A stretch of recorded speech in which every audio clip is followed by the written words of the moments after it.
Okay. Emotivno-sekularni podcast. Sleđa. Vaši domaćini su Marko i Peđa. Dobar dan. Dobar dan. Vi slušate Emotivno-sekularni podcast Sleđa i vaši domaćini su Marko i Peđa. Danas je 12. mart. Danas je 12. mart 2023. godine. I naša današnja tema će biti clickbait.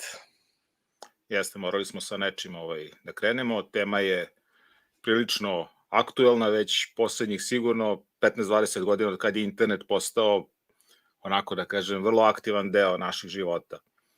I pre clickbaita vezanog za internet postojale su naravno ovakve metode, nazovimo ih prevarama, ali u eri interneta to je bukvalno eksplodiralo. Znači, ukratko, ajde, ja mislim da praktično svako od gledalaca, slušalaca zna šta je clickbait, metoda prevare gde ljude navedeš da kliknu na nešto u očekivanju da se iza tog klika nalazi nešto relevantno, neka relevantna vest, a obično se nalazi najobičnija glupost. Sad, to je naravno u ljudskoj prirodi da ćemo kliknuti na sve i na svašta i mi smo na neki način kao svrake, znači privlače nas sjajne stvari, privlače nas šareniši i tako to, napokon zašto pored kasa u prodavnicama stoje najšareniji slatkiši i sve ostalo, zato što smo jednostavno takvi. Dakle, nije do konzumenta toliko, koliko je do onoga ko plasira takvu vest. To imamo koliko u svetskim medijima, toliko i u srpskim domaćim medijima. Ne znam, kada napišu užasna tragedija u domu, pa sad neka poznata ličnost ili bilo šta, foto, video, znaš, što ti klikneš i onda kaže ovom poznatom pevaču, sportisti ili šta ja znam, deda je umro pre 15 godina. Evo kako je to tada doživeo. Znači, potpuno, od takvih stvari do potpuno nekih drugih gluposti, pa sve do prilično opasnih stvari, kao što smo u vreme pandemije doživeli širenje svakojakih budalaština preko raznoraznih, što obskurnih portala, što nazovi relevantnih medija, koliko je koji medij relevantan, to je sad, posebna tema, gde, ne znam, plasirale su se bukvalno svakojake nenaučne budalaštine i svakojake gluposti koje su, naravno, privlačile pažnju ljudi, širile dezinformacije, što je još jedna bitna stvar na internetu, koliko je on narastao da ima more korisnih stvari, da može da se nauči beskrajno mnogo predivnih stvari, toliko možda i više, ima gluposti kojima se ljudi na najobičnije i na najneobičnije načine stravično zaluđuju. Sad, to je malo i sistemski problem. Svako može da napiše šta god hoće, ti možeš da klikneš na to, sad gde je odgovornost, to je verovatno ono što je negde glavna tema, znaš, to sad, da li ti možeš nekoga da utužiš za tako nešto glupo što je napisao ili ćeš naprosto da kažeš, pa čoveče, kako je ovo glupo, to je onako diskutabilno, kao što je diskutabilno ko je najpodložniji svemu tome. Ja ne mislim da je bilo koga, ne znam, i nivo obrazovanja i bilo šta štiti od kliktanja na budalaštine. Kad pogledamo ko su najveći rasprostrivači teorija zavere, to su uglavnom visoko obrazovane osobe koje na osnovu toga autoriteta privlače ljude koji padnu na tu priču. Znači, da budemo iskreni, ti i ja nismo čarobno zaštićeni od toga da možemo da budemo prevareni, niti mi imamo neke čudesne mehanizme kojima možemo da se zaštitimo, podjednako smo, kao i svako drugi, potencijalne žrtve svega toga, gde se nalazi moralna granica toga šta oglašavaju oni koji se bave clickbaitom, to je vrlo, vrlo diskutabilno, ali mislim da je ta granica nestala. Ne znam kako je tvoje iskustvo, ali cenim da je slično. Ma da, ali mene više zanimaju kategorizacije clickbaitova, jer nije svaki clickbait, znaš kažu clickbait i clickbait, nije isto. Imaš, da krenemo od tako reći, oni koji efektivno nisu štetni. Da, ima bezazlenih gluposti, da. Ne samo gluposti, znači, ima primjera gdje ljudi koriste clickbait, a iza toga se onda nalazi nešto što može i da bude korisno, a poenta clickbaita je samo da navede osobu da klikne, ne? Zato se zove clickbait, da uđe da vidi šta je iza. Sad, tu iza nešto može da bude korisno, ali nažalost najčešće nije. Ili makar ili makar ako nije korisno, može da bude da nije potpuno beskorisno ili da nije štetno. Upravo to, da nije štetno, jasno. Onda imamo one koji su štetni i glupi, a na drugom kraju imamo clickbaitove gde ono što se nagoveštava i ono što se ta navlakuša u naslovu nikakve veze nema sa onim što u tekstu piše. Yes. To je ta neka najgora verzija, gde je M glupo, M nepovezano sa samim clickbaitom. Ali da sam kliknuo na clickbait, tu i tamo jesam, međutim, posle nekog vremena, naravno ne klikćem na tabloide i gluposti, njihovi clickbaitovi su naravno, mislim, nećete verovati, slika, video i delovi tela. Klikćeš na one clickbaitove koji te zanimaju. Otprilike. Ali čak sam donekle i počeo da ne klikćem na clickbaitove, u fazonu ako mi naslov ne kaže o čemu se radi dovoljno, ne želim da uđem, ne želim da im dam taj klik. A clickbait nema tu neke velike mudrosti, igra sa psihologijom ljudi i cilj je da se klikne da bi se pokazala reklama koja onda donosi prihod. To je sve. Tako je, i to je isto nešto što je važno da ljudi razumeju. Internet je isto veliko igralište monetizacije svega, znači iza praktično svega se krije novac. Kada portali, kada tabloidi, kada relevantni mediji stavljaju koje kakve linkove, iza svega toga se krije naravno i želja i potreba za zaradom, pa ne bi bili na internetu da ne postoji mogućnost da se to monetizuje. Da li preko tog proizvoda koji će reklamirati kroz taj clickbait, da li kroz naprosto širenje šera i kroz to što veliki broj ljudi klikće na sve to. Ali to polje zloupotreba je, nije meni sporno što ljudi zarađuju, pa mislim, što bi se bavili nekim poslom ako neće da zarade. Pitanje, čak i to pitanje morala jeste važno, ali kada pričamo o poslu i moralu, znamo i sami koliko su ljudi sposobni da rastegnu tu celu priču. Poenta je samo u tim najštetnijim stvarima, kada se plasiraju stvari koje su evidentno štetne, ne samo glupe, nego evidentno štetne, gde je tu negde granica toga da kažeš, pa čekaj, neću baš to da uradim, to će naštetiti nekim ljudima. Ako plasiram neku informaciju koja je u opštem smislu štetna, zašto bih to radio?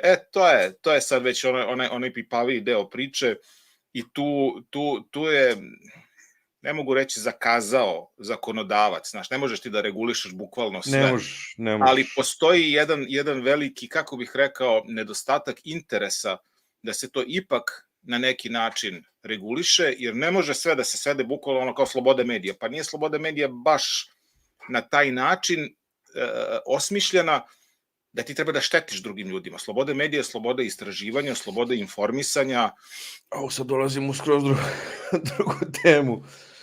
Pa dobro, ali negde je koja ima veze, naravno, ne, imam totalno razmišljenja o novinarstvu i načinu, mislim. Dobro, fact-checking i ostalo, tu ulazimo u druge neke...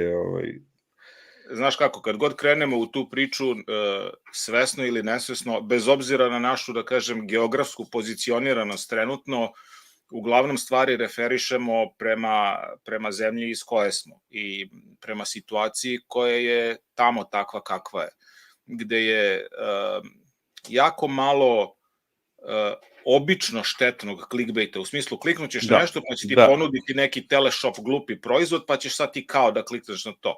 Ne, nego se to koristi u jednoj velikoj igri, velikoj sprezi zloupotreba koje sežu do suštine onoga kako ljudi žive.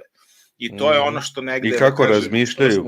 Jeste, to oblikovanje javnog mnenja koje, da se razumemo, to nije ni na koji način izum Srbije ili bilo šta, u svakom društvu koje pati od sličnih ili istih problema dešavaju se slične ili iste stvari, ali naravno da si emotivniji prema zemlji iz koje potičeš i prema onoj zemlji u kojoj se nalaze porodica, prijatelji i tako dalje. Tako da, to je ono negde, tu nam je negde, da kažem, i tema dospela. Baš me u suštini ne potresa toliko što će neko da ponudi.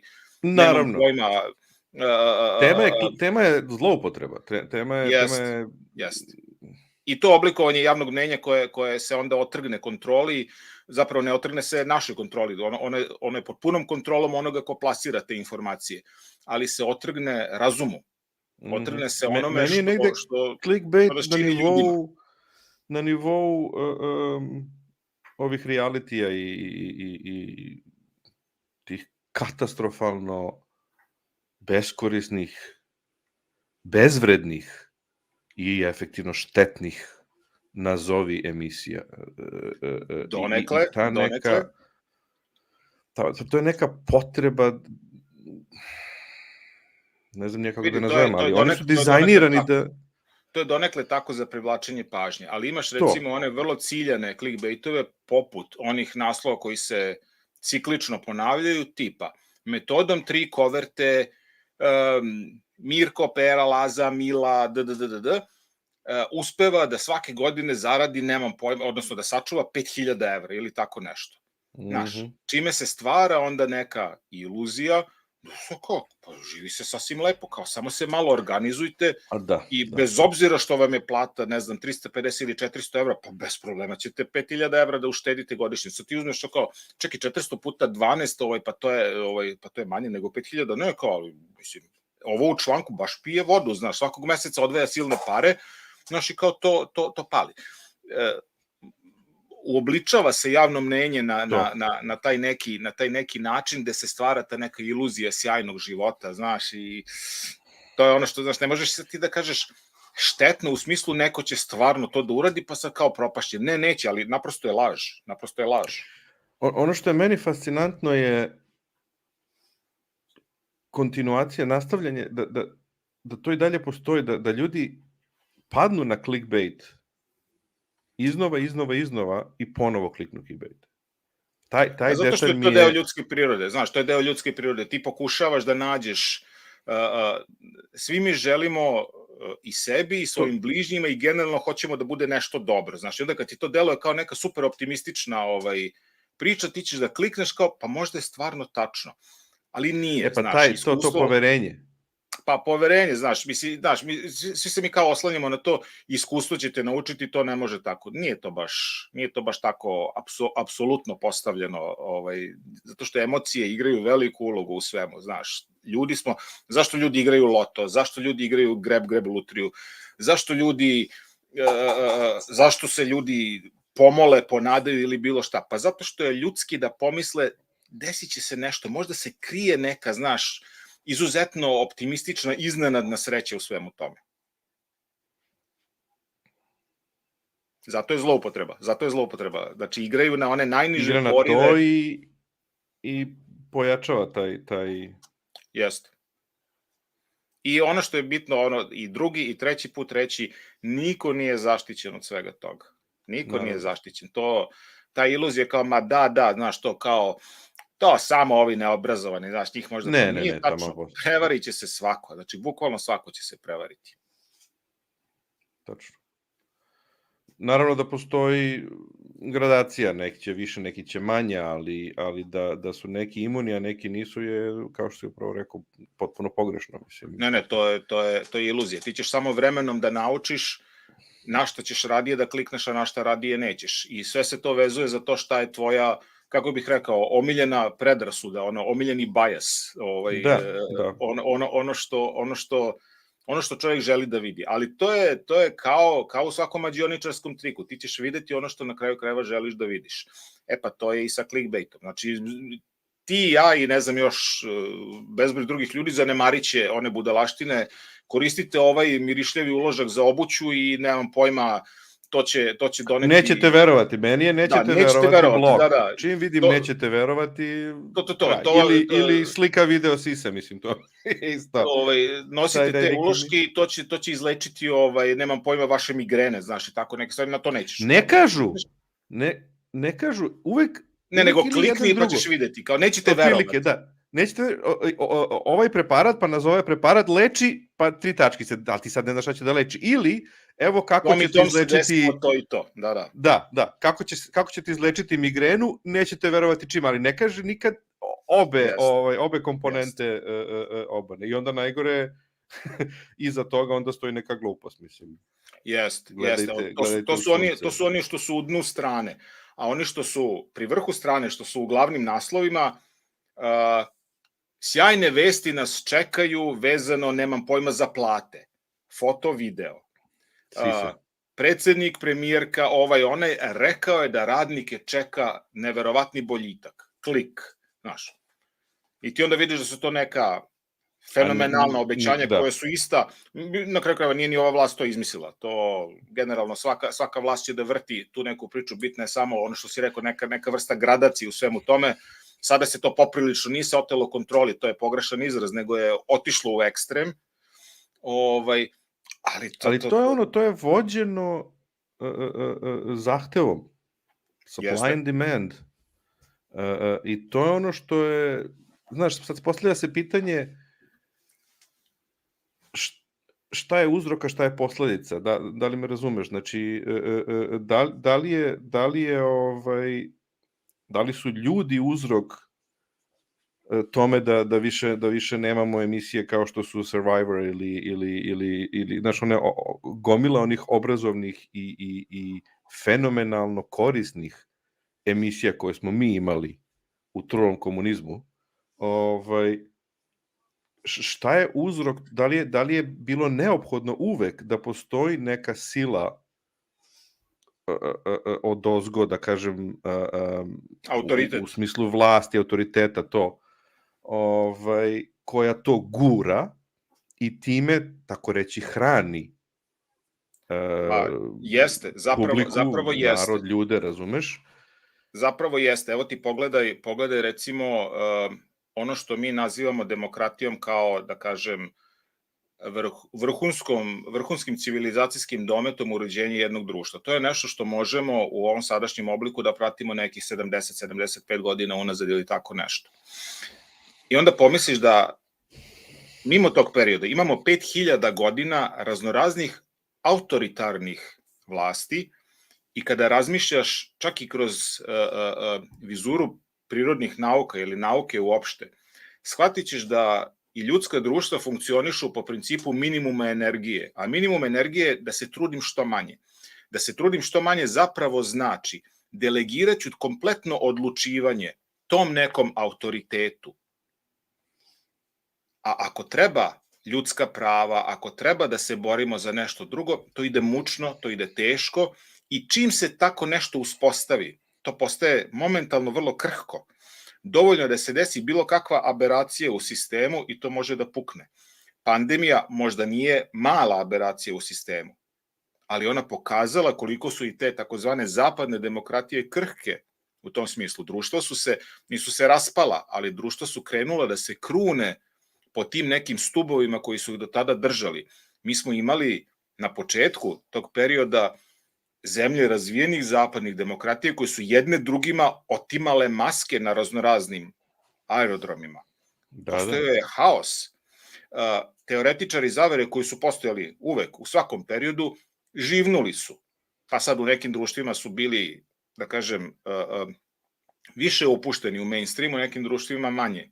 Ali opšti zaključak je da je, neću reći da je demokratija iluzija, samo ću reći da je jako teško održiva i da je potreban mnogo veći napor da je držiš i da je čuvaš po tim nekim postulatima kakve mi prepoznajemo u poslednjih tih 70-75 godina, nego onih ukupnih 5000 godina neke, da kažem, dobro dokumentovane istorije civilizacije, gde smo imali bez problema robovlasništvo, gde smo imali despotetirane i šta ja znam.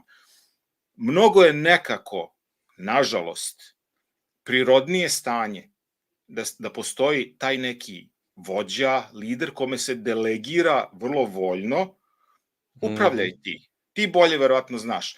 Nije to izmišljotina ljudi. Kod svih tu i tamo viših kičmenjaka postoji hijerarhija u tim zajednicama. Ljudi nisu u tom smislu specijalno posebni, ali je mnogo veliki trud potreban kad pogledaš koliko decenija ili vekova je bilo potrebno da se neka, što sada podrazumevamo kao elementarna ljudska prava, da se ostvare. A koliko lako to pukne.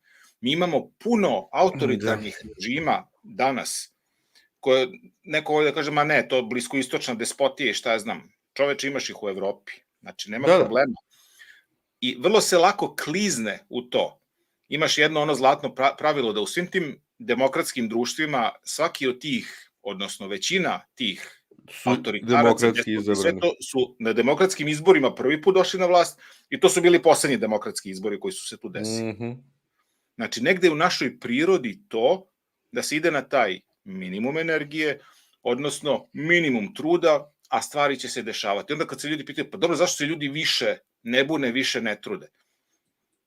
Zato što delom ubijeni u pojam, delom zato što su se sveli na taj minimum i zato što postoji 5000 godina toga da se živelo tako.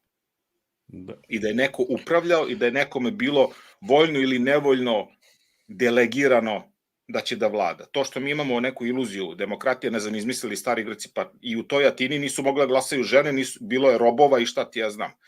Znači, veliki je napor uložen da se tih poslednjih 70-75 godina živi u ovako uređenim društvima i veliki napor je potreban da se taj sistem održava takvim kakav jeste. Čim se desi neko stupanje, problem. Pa dobro, demokratija ne može da funkcioniše ako nemaš obrazovano i informisano društvo.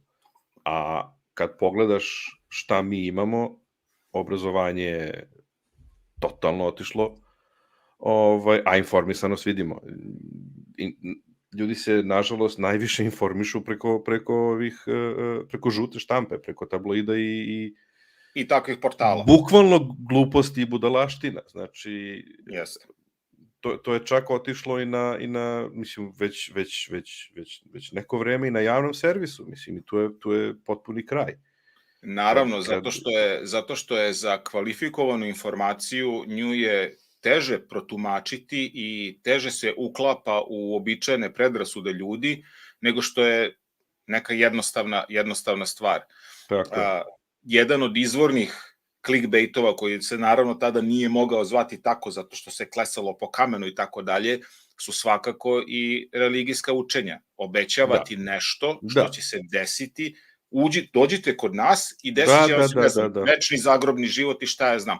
Samo što je to daleko manje proverljivo, nego ovi obični clickbaitovi, zato što niko se nije vratio pa da priča kako je bilo u tom zagrobnom životu. Ali to je naprosto deo ljudske prirode. Kada je nešto teško objasniti, skloniji smo tome da kažemo, ma ne, ovo je komplikovano, daj ti meni jednostavan neki odgovor. A sve ti, da kažem, i clickbaitovi i teorije zavari, sve to nudi neke super lake odgovore. Kako se to desilo? Pa eto, tako se to desilo. Nemam pojma, gurnuli su kanistere u avione i prskaju na chemtrailsima, znaš. Sad ti objašnjavaš kompletnu fiziku, hemiju i svega toga i kažemo, daj, molim te, nemoj da mi pričaš te gluposti, pa vrlo je očigledno, vidio sam sliku kanistera. Odatle nas prskaju, ali čekaj, tamo gore duva neki vetar, ne može to da padne tačno na tebe, to, ne znam, ako ispušta iznad Srbije te čestice, to će da ode, nemam pojma, na Island ili tako nešto. A ne, kao ja sam video to. Znaš, ljudska priroda. Znam. Ali taj aspekt demokratije mi je interesantan, mislim.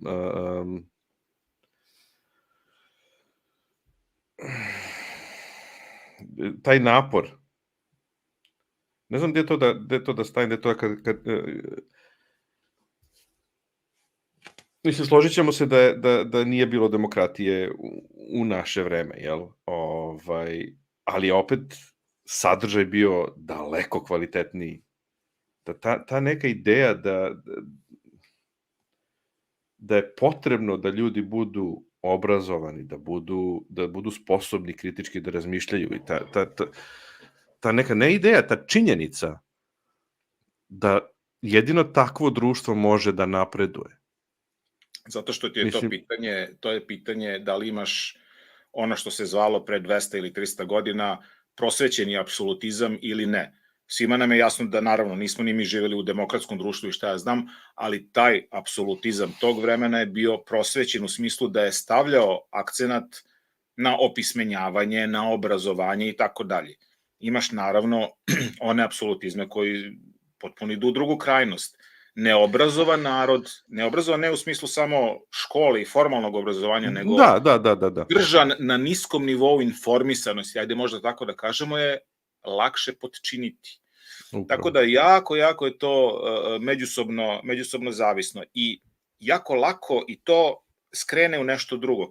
Kada posmatraš recimo prva velika, u tom smislu prekretnica u savremenoj istoriji, Francuska revolucija koja je krenula iz potpuno opravdanih razloga što su ljudi bili nezadovoljni tim neprosvećenim apsolutizmom i što su živeli loše i tako dalje, ma gotovo očas posla revolucije su same vođe revolucije su se između sebe zakrvile, jedni druge istrebljivali i šta se izrodilo posle par godina, imali smo Napoleona kao generala te vojske koji je postao car. Na izvesnu sreću Evrope tog vremena, on je bio prosvećeni apsolutista. On je preneo brojne pozitivne tekovine francuske revolucije kroz svoje osvajanja u krajeve koje je osvojio.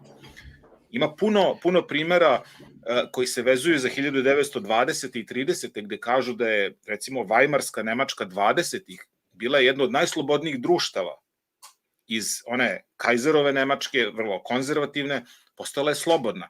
Pa ta ista slobodna Vajmarska republika je izrodila posle toga nacizam. Oktobarska revolucija koja je nastala iz potrebe ljudi da izađu iz suštinskog feudalizma carske Rusije, vrlo brzo, posle možda 10 godina, izrodila je jednog Staljina, koji je na mnoge načine bio gori od cara kog su bili sklonili 1917. godine. Tako da to je jako krhko u smislu toga kakav je apsolutista. Da, ali jedno i drugo se svodi na obmanjivanje. Pogledaj, mislim, nacizam, cela ta katastrofa koja se desila se zbog neistina, laganja i obmanjivanja, to jest ukazivanja na problem koji ne postoji, na uzrok koji ne postoji. Oni nam kradu šta god, resurse. Dobro, ali to je jedan od najstarijih, najuspešnijih alata. Nađi žrtvu. Pride antisemitizam u Evropi je mnogo pre nacista. I Jevreji su omiljena žrtva vekovima.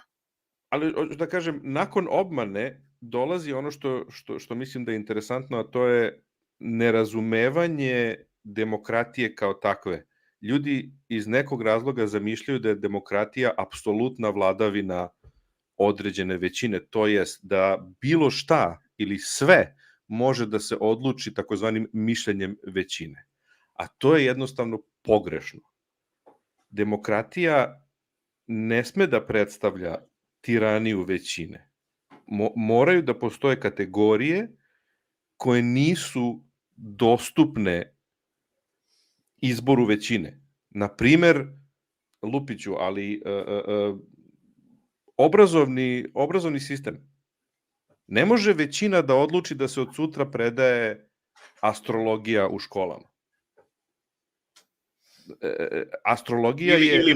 Ili može, ali to je na svaki način banalizacija i potpuno pogrešno posmatranje demokratije. Demokratija podrazumeva i zaštitu, odnosno trebalo bi da podrazumeva i zaštitu manjine i zaštitu onoga što je korisno za celo društvo. Znači, ne možeš da kažeš samo zato što je većina rekla da je astrologija od sutra umesto, nemam pojma, astronomije ili fizike, da je to korisno za društvo. Ne, onda znači nije promišljeno. Ti možeš da kažeš da, formalno demokratski većina je to izglasala, ali to je... Ali upravo se to ne... To je glavni argument. Većina je rekla, time je to dobro. To je, pisao se psihologičkim greškama, znamo koja je to greška. Da, ali ne postavlja se pitanje dobrote, postavlja se samo pitanje želje. Znaš, većina želi, lupam, horoskope u školama i to je kraj. Znači, dobro, to je populizam i to je demagogija. Razumijeva se da je to onda automatski dobro, a to jednostavno nije tačno. Zato što su to populizam i demagogija, zato što podilaziš pogrešnim mišljenjima većine, zato što time ostvaruješ političku dobit za sebe. I to je pogrešno razumeš demokratiju. Naravno. Isto kao ne pogrešno, ja mislim da oni savršeno dobro razumeju demokratiju, ali je zloupotrebljavaju. Pa dobro, da. Donosi političku korist. Potpuno ne razumeju gde je kvar. ljudi pogrešno razumeju demokratiju, isto kao što pogrešno razumeju slobodu. Nijedna sloboda nije apsolutna, tako i demokratija nije apsolutna. Ne možeš sve da odlučuješ demokratijom, kao što i određena sloboda ti ne omogućava da ugrožavaš slobodu drugih, znaš. Naprimjer, zato jeste sloboda krhka, lupa. zato jeste krhka, zato sloboda govora, isto nije apsolutna. Elem, stigli smo i do kraja, verovali ne, ovih naših predviđenih pola sata, možda ćemo produžiti u budućnosti, ali mislim da je bolje da sada svakako ispoštujemo to. Kako ti kažem, tema je svakako neiscrpna, znaš, da sedimo 12 sati u cugu i da razgovaramo i da nas je 20 u ovom virtualnom studiju, ponovo ne bi bilo kraja toj priči i bili bismo svakako u pravu i ne bismo na kraju opet ništa rešili. Ono od čega smo počeli da je clickbait štetan, to se sad razgranalo na puno nekih podtema i sve su podjednako validne i nijednu ne možemo da zatvorimo, zato što će to, bez obzira na to što smo mi bili pametni ili nismo bili pametni, postojaći i dalje. Da li je ovo sad eventualno moglo da navede nekoga da ajde razmisli 2 puta pre nego što na nešto klikne? Možda.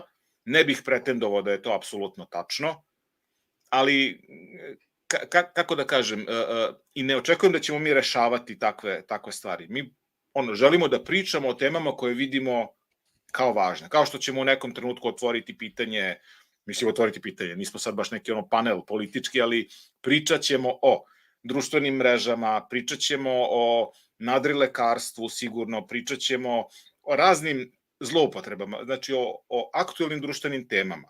I ne samo o temama koje su eventualno vezane za Srbiju, nego generalno za savremeno društvo.